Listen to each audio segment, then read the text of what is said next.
श्री हरिदास जी तिलक कंठीधारी वैष्णवों की सेवा के वास्ते ही भगवान ने इस पृथ्वी पर श्री हरिदास जी को प्रकट किया।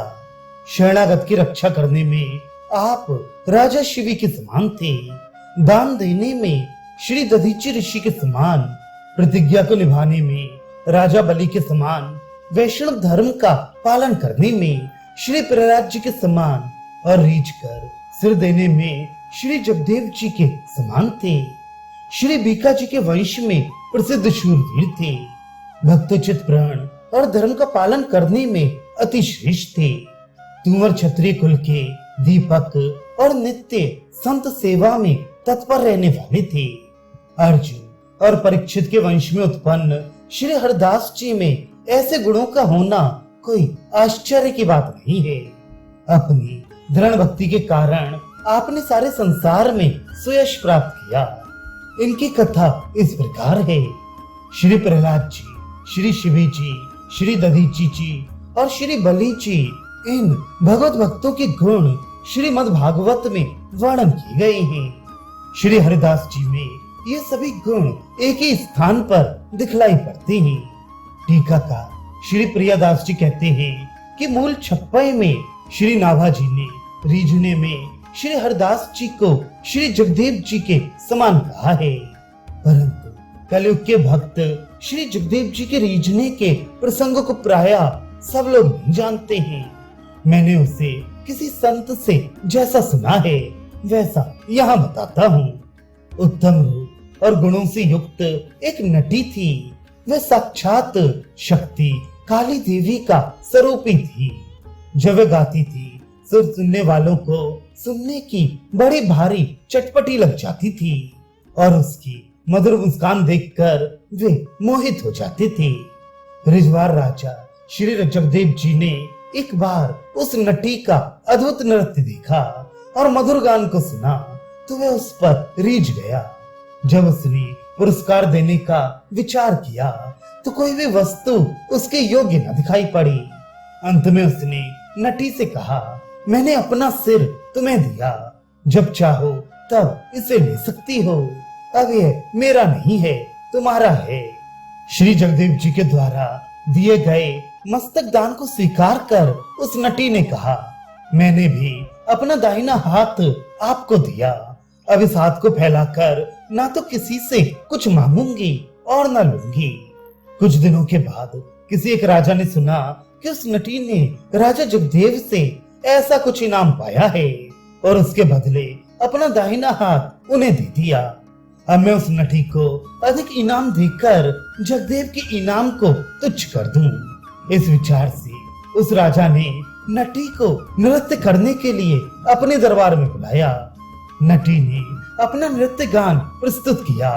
तब उस राजा ने प्रसन्न होकर नटी को कुछ इनाम देना चाहा। नटी ने लेने के लिए अपना बायां हाथ फैलाया। इस पर राजा ने रुष्ट होकर कहा, हमारा इतना अपमान। नटी ने कहा, मैं अपना दाहिना हाथ राजा जगदेव जी को दे चुकी हूँ, अतः दाहिने हाथ में किसी से कुछ नहीं ले सकती। उस राजा ने पूछा, राजा जगदेव जी से ऐसी कौन सी अलव्य वस्तु मिली है? तुम उस वस्तु को मुझे दिखा दो और उससे 10 गुनी वस्तु मुझसे ले लो। नटी ने कहा, दूसरा कोई वैसी वस्तु नहीं दे सकता है। उस राजा ने नटी को बहुत समझाया और नटी ने भी राजा को बहुत समझाया, परंतु वे राजा माना नहीं। उस पे जिद्द सवार हो गई। उसने बार बार उस वस्तु को लाकर दिखाने का हठ किया। तब नटी 12 वर्ष बाद परम बड़भागी राजा जगदेव के पास गई और बोली, राजन, मेरी वस्तु मुझे दीजिए। राजा ने सिर काटकर नटी को दे दिया। नटी ने धड़ को न जलाने का आदेश देकर सुरक्षित रखवा दिया और उस पुरस्कार को थाल में ढककर उस राजा के पास ले आई और दिखाकर बोली, इसे देख लीजिए और इससे 10 गुनी या बराबर ही दीजिए।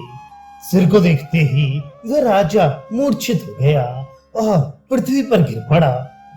अनेक उपचारों से उसकी मूर्छा दूर हुई। तब उसने कहा, मैंने तो ये समझा था कि धन मिला होगा, अतः उससे 10 गुना देने को कहा था, किंतु यहाँ तो धन की बात नहीं रही। अब मैं क्या करूं और क्या दूं, मेरे वश की बात नहीं है। नटी ने कहा, ऐसे अमूल्य पुरस्कार के बदले ही मैंने अपना दाहिना हाथ राजा जगदेव को दिया है। वो राजा लज्जित हो गया।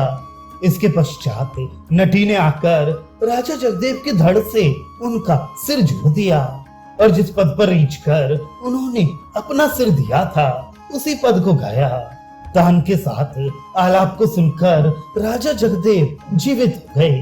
राजा जगदेव जी की रिजवार निष्ठा का वृत्तांत एक बड़े यवन राजा की लड़की ने सुना तो वह उनमें आसक्त हो गई और उसने अपने पिता से कहा कि मेरा विवाह आप राजा जगदेव जी के साथ कर दीजिए।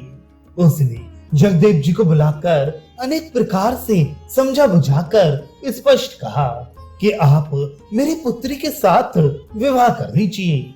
श्री जगदेव जी ने स्वीकार नहीं किया। राजा ने पुनः पुनः आग्रह किया, परंतु इन्होंने हर बार मना ही किया। तब उस राजा ने जगदेव जी को मार डालने की आज्ञा दी। बधिक लोग मारने के लिए ले जा रहे थे। राजकन्या ने देखा तो वह बोली कि इनको मत मारो, मेरा इनमें अनुराग है, इन्हें मेरे सामने लाओ। सामने लाए जाने पर राजकन्या ने इनको अपनी ओर देखने के लिए बाध्य किया, परंतु श्री जगदेव जी ने राजकन्या की ओर नहीं देखा तो रुष्ट होकर उसने भी इन्हें मार डालने की अनुमति देकर कहा कि इनके सिर को काटकर मेरे पास ले आओ। बधिकों ने ऐसा ही किया। राजकन्या अपने सामने कटे सिर को रखकर जब उसकी ओर देखने लगी तो वह सिर राजपुत्री के सामने से घूम गया। इस धर्म निष्ठा पर सभी लोग रीझ गए। टीकाकार श्री प्रियादास जी बताते हैं कि श्री जगदेव जी की रिजवार निष्ठा का विस्तार से वर्णन किया गया। अब श्री हरिदास जी ने जैसी साधु सेवा की उसको सुनिए। राजा होकर इनकी साधु सेवा में ऐसी निष्ठा थी कि वे संतों से पर्दा या किसी प्रकार का कपट नहीं करते थे। बिना रोक टोक के साधुओं का महलों में आना जाना होता था। ऐसी विलक्षण एवं दृढ़ निष्ठा देखकर भगवान ने इनकी परीक्षा ली। परीक्षार्थ एक अल्पव्यक्त संत का रूप धारण करके आए और इनके यहाँ निवास करने लगे। इनके प्रति श्री हरिदास जी का भगवतमय वात्सल्य भाव था। वे बालक बालिकाओं के साथ खेलते रहते। एक दिन ग्रीष्म ऋतु में बालक बालिका छत पर सोए हुए थे। वे कुछ ओढ़े हुए नहीं थे। श्री हरिदास जी दातून करने के लिए छत पर चढ़कर गए। गहरी नींद में संत भगवंत को बेसुध सोए देखकर इन्होंने अपनी चादर उड़ा दी। शयन के दर्शन कर आप नीचे उतरे तो हृदय में प्रभु का ध्यान कर उसमें मग्न हो गए। प्रातः काल होने पर बालक भगवान और राजा की कन्या दोनों जगे। विलंब से जगने के कारण घबराए। विचार करने लगे कि हम चादर ओढ़कर नहीं सोए थे, फिर ये किसकी चादर है, कौन ओढ़ा गया। बालका ने पहचान कर कहा कि यह तो पिताजी की है। भगवान हरदास जी की परीक्षा ले रहे थे, अतः जैसे कुछ भूल हो गई हो ऐसी मुख मुद्रा बनाई। दृष्टि को नीचा किए हुए छत से उतरकर स्नानार्थ चले। प्रभु की ऐसी चेष्टा देखकर रास्ते में मिलकर श्री हरदास जी ने चरण पकड़ लिए और एकांत में विनती करते हुए कहा कि प्रभु आप जो भी लीला करें सो उचित है। परीक्षार्थ आप ऐसी लीला ना करें जिससे नास्तिक दुष्ट जन संतों की निंदा करे। मुझे अपनी निंदा से भय नहीं है, वह तो मुझे सुख देने वाली है, परंतु संत निंदा से हमें भय है। श्री हरदास जी ने संत भगवान से पुनः कहा कि महाराज इस प्रकार आपको चेतावनी देने से मेरी भक्ति में कलंक लगता है। आप चाहे जैसे अपने भक्त की परीक्षा लें, मुझे कुछ भी नहीं कहना चाहिए, परंतु मैंने इस शंका के कारण आपसे कुछ कहा कि कहीं कोई साधु संत का अपमान ना करे। किसी साधु में किसी प्रकार की कमी है, ये सुनना मुझे अच्छा नहीं लगता। संत भगवान ने फिर परीक्षार्थ ऐसे भाव दिखाया कि जैसे लज्जित हो रहे हो। संत भगवान ने कहा, मैं अब कहीं अन्यत्र जाकर भजन करना चाहता हूँ। हरदास ने चरण पकड़ लिए और अपने सच्चे सद्भाव से संत रूपधारी भगवान को प्रसन्न कर लिया। तब भगवान अपने रूप से प्रकट हो गए और प्रसन्न होकर उन्हें अपना स्वरूप प्रदान किया। फिर बोले, मैं तुम्हारी संत सेवा निष्ठा से प्रसन्न हूँ, जो चाहो सो वरदान मांग लो। श्री हरदास जी ने कहा, हे प्रभु, आप उसी बालक संत रूप से मेरे घर में रहिए, साथ साथ सेवा भजन करने का सुख दीजिए। एवं मस्तु कहकर भगवान पुनः उसी बालक संत रूप में आ गए। संतों में इनकी ऐसी श्रद्धा थी कि भगवान संत रूप धारण कर इनके यहाँ रहे।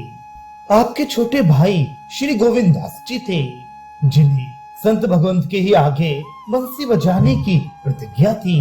बादशाह के कहने पर भी बंसी नहीं बजाई।